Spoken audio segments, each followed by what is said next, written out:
नमस्कार Kolhapurkar. 90.4 mango FM वर मी आयशा तर आहेच तुमच्याबरोबर आणि तुम्हाला माहिती आहे की आम्ही नेहमीच वेगवेगळ्या विषयांवर आणि उपयुक्त माहिती तुमच्यासाठी घेऊन येण्याचं काम करत असतो आणि अशा पद्धतीनंच एक अतिशय महत्त्वाची गोष्ट तुमच्यापर्यंत पोहोचवण्याचं काम या ठिकाणी होणार आहे. देशाचे पंतप्रधान नरेंद्र मोदीजी यांच्या संकल्पनेतून टीबी मुक्त भारत ही मोहीम यशस्वीरित्या पूर्ण होत असल्याचं आपल्याला दिसून येत आहे. याच अनुषंगानं शशिकला क्षयरोग आरोग्यधाम जयसिंगपूर या ठिकाणचे डॉक्टर हर्षल शिखरे आज आपल्या स्टुडिओमध्ये आलेले आहेत आणि आपण याच विषयी सगळीच माहिती घेणार आहोत. याविषयी आपण डिटेलमध्ये बोलणार आहोत असं म्हणायला हरकत नाही. सगळ्यात पहिल्यांदा सर तुमचं स्टुडिओमध्ये स्वागत आहे. नमस्कार.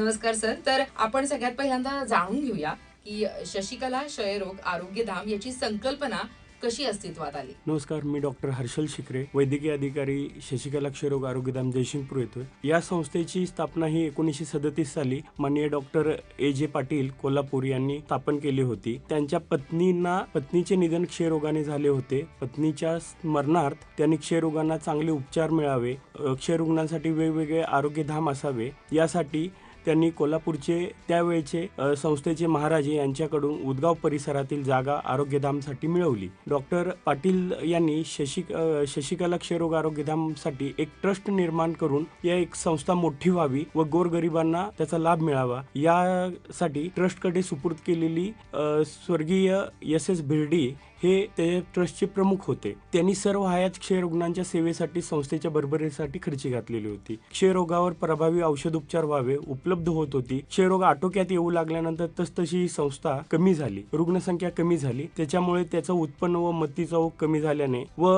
भिर्डी सर यांचेही वय झाल्यानंतर त्यांनी ही खाजगी संस्था ट्रस्ट शासनाकडे हस्तांतरण केली 1972 साली. या प्रकारे ही संस्था अस्तित्वात आलेली होती. तर सर मला जाणून घ्यायचं आहे की हा जो क्षयरोग आहे हा कशामुळे होतो आणि त्याची लक्षणं काय काय असतात या रोगाची नेमकी. क्षयरोग हा असा एक दुर्धर आजार समजला जाई पूर्वी. क्षयरोगाचं इन्फेक्शन हे मायकोबॅक्टेरियम ट्युबरक्युलोसिस एक जीवाणू असतो त्याच्यामधून पसरला जातो. हा एक संसर्गजन्य रोग आहे. कसं 75% रुग्णांमध्ये फुफ्फुसाचा बाधा होत असते. याच्यामध्ये क्षयरोग मायकोबॅक्टेरियम ट्युबरक्युलोसिस हा जंतू अत्यंत संसर्गजन्य असल्याने शरीराच्या क्षयरोगाचे जंतू वास्तव्य असतात फुफ्फुसामध्ये. त्याच्यामुळे त्याची तीव्रता ही दुसऱ्या लोकांमध्ये पसरवण्याची क्षमता जास्त असते. इसवी सन 1982 साली डॉक्टर रॉबर्ट कॉक यांनी क्षयरोगाच्या जीवाणूचा शोध लावला. प्रतिबंधक जागतिक शास्त्रज्ञांच्या परिषदेत मांडला. 24 मार्च रोजी मान्यता मिळाली. म्हणून दरवर्षी 24 मार्च हा जागतिक क्षयरोग दिवस म्हणून साजरा केला जातो. क्षयरोग हा त्यालाच इंग्लिशमध्ये ट्युबरक्युलोसिस म्हणतात. टीबी हा माणूस खोकला, बोलला, थुंकला किंवा शिंकला त्याच्या शरीरातून जे जंतू बाहेर पडतात व हवेद्वारे मिसळले जातात व निरोगी व्यक्तीच्या शरीरात प्रवेश करतात. त्या निरोगी व्यक्तीला क्षय जंतूचा संसर्ग होतो.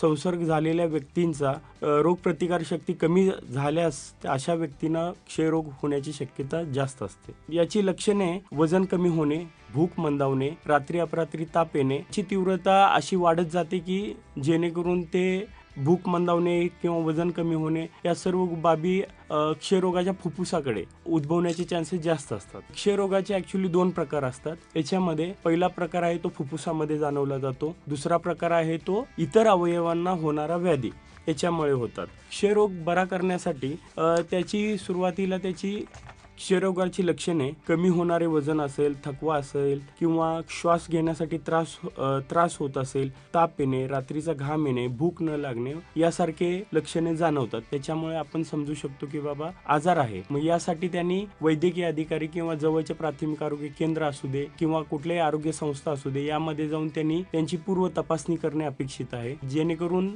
त्यांच्या आजारपणाची नेमकं कारण आपल्याला समजू शकेल. याच्यामध्ये मुख्यतः फुफ्फुसामध्ये होणाऱ्या इन्फेक्शनमुळे त्यांना बडका पडणे, वजन कमी होणे यासारख्या गोष्टी होतात. म्हणून त्याचं तपासणी करणे आवश्यक आहे. क्षयरोग हा बाधित होण्याचे प्रमाण ज्याच्यामध्ये कोल मायनिंग वर्कमध्ये जे काम करतात त्याच्यामध्ये किंवा सूतगिरणीमध्ये जे वर्षानुवर्षे त्याच्यामध्ये काम करतात, हॉटेल वर्कर्स असतील, वेटर्स वगैरे, त्यांच्यामध्ये मुख्यतः ज्या लोकांचा संपर्क जास्त येतो अशा लोकांच्या मध्ये क्षयरोगाची लक्षणे उद्भवतात. तपासणीमध्ये मुख्यतः सुरुवातीला वेगवेगळे प्रकार होते. मायक्रोस्कोपीच्या अंडरमध्ये त्याची बडका तपासणी केली जायची. आता जसजसं विज्ञान अवगत झालेलं आहे, स्पुटमची बडकाची तपासणी असते ती साधारणतः सकाळी उठल्या सुरुवातीची केली जाते. त्यानंतर ज्या वेळेला तुम्ही ऑन द स्पॉट इन्व्हेस्टिगेशनच्या याच्यामध्ये जातात तेव्हा एक तपासली जाते. आणि याचे प्रमाण आता 70% जरी कमी झाले असले, रुग्णांची संख्या कमी झाली असले तरी प्रसार माध्यम आपल्याला थांबवता आलेला नाहीये अजूनही. जेणेकरून आपली वाढती लोकसंख्या असू दे किंवा लोकांचा जो या विषयाचा जनजागृती कमी पडते, याच्या कारणाने आपल्याला त्याची जनजागृती करणे अपेक्षित आहे. आणि याच्या माध्यमातूनच आपल्याला क्षयरोग प्रादुर्भाव कमी कसा करता येईल याकडे लक्ष देता येईल. सोबत तपासणीमध्ये आता जे चालू आहे ज्याच्यामध्ये हृदयरोग विकार, डायबिटीज असू देत किंवा हायपरटेन्शन असू दे, ही जी लोक बाधित झालेली आहेत असंसर्गजन्य रोगांपासून, त्याच्यामध्ये मुख्यतः क्षयरोगाची लक्षणं जास्त प्रमाणात आढळत चाललेली आहेत. पूर्वी 7 दिवसातून किंवा 8 दिवसातून त्याची तपासणी करणं अपेक्षित होते की ज्यांना खोकला आहे 15 दिवसाचा किंवा 8 दिवसाचा खोकला आहे त्यांना. पण आता तसं न करता ज्यांना 2 दिवसाचा खोकला असेल त्यांनाही त्यांची बडका तपासणी करणे अपेक्षित आहे. सोबत त्याची क्षकिरण तपासणी सुद्धा केली जाते, ज्याला एक्सरे म्हणतो आपण. सोबत त्याचे आता वाढत चाललेले आहे त्याचं तपासणीमध्ये HRCT असेल, सिटी एन्जिओग्राफी, सिटी MRI यामध्ये सुद्धा मुख्यतः क्षयरोगाची लक्षणे दिसतात. क्या बात आहे. खरंच खूप महत्वाची माहिती तुम्ही दिली आहे सर. पण हे जे शशिकला आरोग्य धाम जे आहे या ठिकाणी कोणकोणत्या पद्धतीच्या सुविधा पेशंटना मिळत आहेत? शशिकला क्षयरोग आरोग्यधाम यामध्ये कोल्हापूर महामंडळाअंतर्गत येणाऱ्या सर्व जिल्ह्याच्या रुग्णांसाठी तसेच इतर जिल्ह्यातून येणाऱ्या रुग्णांसाठी मोफत उपचार दिला जातो. मोफत प्रयोगशाळा चाचण्या केल्या जातात. मोफत क्षयरोग किंवा एक्सरे काढले जातात. क्षयकिरण किंवा एक्सरे काढले जातात. क्षयरुग्ण बरा होईपर्यंत त्यांना सर्व औषधोपचार ही मोफत दिली जातात. दिवसभरासाठी प्रोटीनयुक्त आहार व शुद्ध पाण्याची सोय आहे. सोबत आंघोळीसाठी गरम पाण्याची सोय आहे.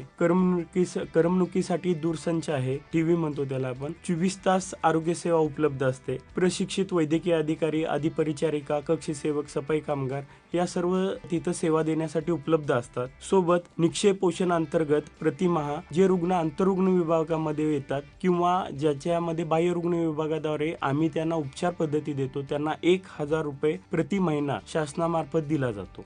तर सर, आता जी लोक आपल्याला ऐकतायत तर त्यांच्यासाठी तुम्ही आजच्या या दिवशी तुम्ही काय अपील कराल? क्षयरोग आपल्या शेजारी म्हणजे आहे किंवा क्षयरोगाचे रुग्ण आहेत हे आपण समजू शकत नाही. किंवा ज्या ठिकाणी एखादा व्यक्ती खोकत असेल किंवा ते शिंकत असेल तर जेणेकरून त्याने जे काही प्रिकॉशन घेतले पाहिजे किंवा उपचार पद्धतीसाठी आपण त्याच्यासाठी न जाता म्हणजे प्रिकॉशन घेतले पाहिजेत. त्याच्यामध्ये शिंकताना वगैरे किंवा खोकताना वगैरे हात रुमाल वापरणे आवश्यक आहे.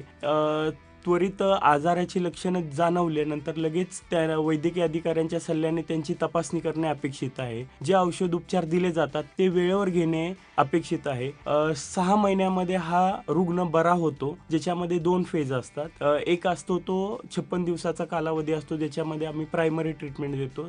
त्यामध्ये 100% रुग्ण हा व्यवस्थित औषधोपचार घेतल्यानंतर तो निगेटिव्ह येतो. पण त्याच्या पुढेही 4 महिने आपण एक प्रिकॉशनरी डोस देतो. सोबत त्यांच्या फॅमिलीला सुद्धा काही काळजी करणे अपेक्षित आहे. जर आपल्या घरामध्ये किंवा शेजारील घरामध्ये रुग्ण आढळल्यास तर त्याचे प्रिकॉशन म्हणजे त्यांना आपण शासनामार्फत दुसरे प्रतिबंधात्मक औषधोपचार दिले जातात.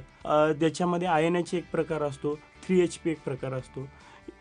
त्यांचाही कालावधी हा 6 महिन्याचा राहतो. 6 महिने झाल्यानंतर 100% औषधोपचार घेतल्यानंतर रुग्ण हा बरा होतो. त्यानंतरही त्यांनी फुफ्फुसाचा व्यायाम असतो ते करणे अपेक्षित आहे. सकाळी फिरणे अपेक्षित आहे. धुळीच्या ठिकाणी किंवा जिथे जास्त हे आहे जेणेकरून आपल्या फुफ्फुसाला किंवा हृदयाला त्रास होण्याची शक्यता असते, त्याच्यामध्ये ते अवॉइड करणे अपेक्षित आहे, टाळणे अपेक्षित आहे. Thank you so much sir. आज तुम्ही वेळात वेळ काढून अतिशय महत्त्वपूर्ण माहिती माझ्या लिसनर्स पर्यंत पोहोचवली त्यासाठी.